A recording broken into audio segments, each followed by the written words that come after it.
Hello दोस्तों, मेरा नाम है अरमान।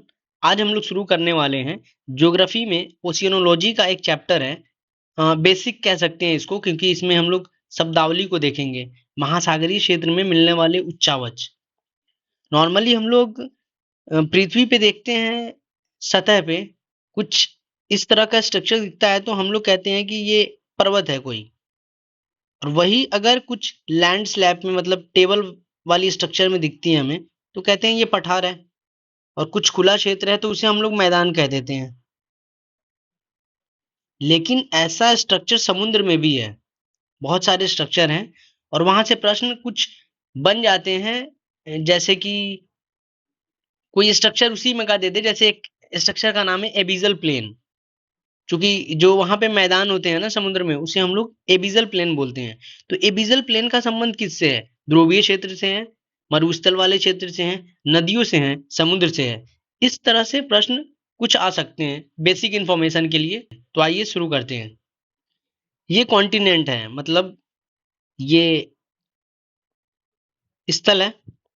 तो स्थल के बाद हम लोग अगर समुद्र के किनारे हैं और आगे पैर बढ़ाते हैं समुद्र में जाने के लिए, तो ऐसा नहीं है कि डायरेक्ट हम लोग समुद्र के अंदर ही चले जाते हैं। ऐसा बिल्कुल नहीं होता है। उसमें बहुत सारा स्ट्रक्चर बना हुआ है। सबसे पहले जो क्षेत्र आता है ना, वो कॉन्टिनेंटल शेल्फ बोलते हैं। अर्थात वैसा क्षेत्र, इसको हिंदी में महाद्वीपीय निमग्न तट बोलते हैं। वैसा क्षेत्र जो स्थल और पानी दोनों का मिश्रण होता है, मतलब दोनों स्थलाकृति वहां पे पाई जाती है, इसीलिए उसे हम लोग निमग्न तट बोलते हैं। ऐसे क्षेत्र में जो जीव रहते हैं ना, वो अधिक लंबे समय तक बने रहते हैं। इसके पीछे कारण है। मान लेते हैं कि कोई जीव है जो समुद्र में रहता है, मतलब वो पानी में रहने के लिए रहता है। और कोई जीव है जो स्थल पे रहता है। तो पानी वाले जीव में पता चले किसी दिन पानी की कमी आ जाए, ऐसा तो होने वाला नहीं है पॉसिबल, बट फिर भी तो वो तो जीव रह नहीं सकता बिना पानी के, तो उसकी मृत्यु हो जाएगी। फिर कोई जीव जो है जो स्थल पे रहता है, तो वो स्थल खत्म हो जाए। तो स्थल तो वैसे खत्म नहीं हो सकता। ये हो सकता है ना कि इस क्षेत्र में पानी बढ़ जाए, जलवायु परिवर्तन ऐसे ही हो रहे हैं। छोटे छोटे आइलैंड्स डूबे जा रहे हैं। जकार्ता डूब रहा है, इसीलिए इंडोनेशिया की राजधानी बदली जा रही है। बट इस क्षेत्र में जो जीव रहते हैं ना, उनको दोनों अ, वातावरण में रहने का आदत हो जाता है, इसीलिए वो अधिक समय तक बने रहते हैं। तो जो सबसे स्टार्टिंग में हमें स्थलाकृति मिलती है ना, उसे हम लोग कॉन्टिनेंटल शेल्फ कहते हैं। उसके बाद आता है कॉन्टिनेंटल स्लोप। ये स्लोप वाली स्ट्रक्चर है। नदी अपने साथ अवसाद लेके आती है, क्योंकि बहुत दूर से नदी चलती है, उसमें गति अधिक रहता है, जिसके कारण चट्टानों का कटाव करती है। तो वो अवसाद भी लाती है ना, तो वो इसी स्लोप के तहत नीचे आके कहीं एक जगह पे जमा होता है। तो उसे हम लोग कॉन्टिनेंटल राइज कहते हैं। उत्थान वाला क्षेत्र हो जाता है ये।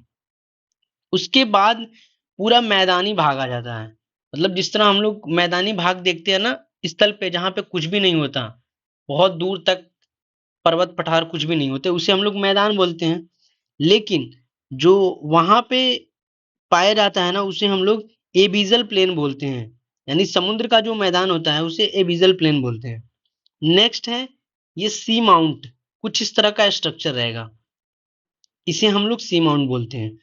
यही सी माउंट अगर अधिक ऊंचाई वाला हो जाए, पानी से ऊपर आ जाए, मतलब कुछ दिखने लगे हमें ऊपर, तो उसे हम लोग वॉल्केनिक आइलैंड बोलेंगे।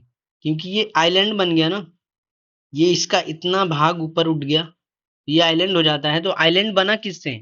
वॉल्केनो से, क्योंकि वॉल्केनो में तीव्र गति से आया था, इसीलिए ये ऊपर तक आ गया है, इसीलिए इसे हम लोग वॉल्केनिक आइलैंड बोलते हैं। नेक्स्ट जो स्ट्रक्चर है वो शंकुधार आकृति का है ये। इसे हम लोग रिज कटक बोलते हैं। बहुत अधिक मात्रा में पाया जाता है। नेक्स्ट जो स्ट्रक्चर है वो बहुत ही महत्वपूर्ण है, वो है ट्रेंच। पृथ्वी इस स्थल पे हम लोग ऊंचाई देखते हैं ना, कहीं पे भी देखते हैं तो कुछ स्ट्रक्चर बना रहता है इस तरह का, तो हम कहते हैं अरे ये पर्वत है और ये इसकी ऊंचाई दर्शा रही है। ठीक उसी तरह इसी के विपरीत समुद्र में कुछ भी तरह की आकृति बनी रहती है, गहराई वाला भाग, जिसे हम लोग ट्रेंच हिंदी में गर्त बोलते हैं इसको। ये सबसे गहरा गर्त मैरियाना गर्त है, मैरियाना ट्रेंच है जो प्रशांत महासागर में पाया जाता है। इसको हम लोग फिगर में देख के एक बार रिवीजन करते हैं। ये वाला भाग है न स्थल वाला, जैसे ही इससे आगे बढ़ रहे हैं तो ये कॉन्टिनेंटल शेल्फ है, अर्थात उभयनिष्ठ क्षेत्र जहां स्थल और जल दोनों पाया जाता है। उसके बाद ये स्लोप हो गए आपके, यहाँ पे गाद जमा हो रहा है जिसको हम लोग कॉन्टिनेंटल राइज बोल रहे थे। फिर ये वाली स्ट्रक्चर ऐसे गोल है तो इसे हम लोग सी माउंट बोले थे। बट ये अधिक तीव्र गति से आके अगर हमें दिखने लगता है ना, ये दिख रहा है, तो इसे हम लोग आइलैंड बोलेंगे। और ये वोल्केनो से बने हैं इसलिए वोल्केनिक आइलैंड। यही वो कटक है, रीजेस बहुत सारे हैं। सबसे अधिक रीज है अटलांटिक ओशियन में, ये मिड ओशियनिक रीज है। और ये ही ट्रेंच है, गर्त, मैरियाना गर्त सबसे बड़ा है। वीडियो पसंद आई तो लाइक करिए, चैनल को सब्सक्राइब करिए। Thank you.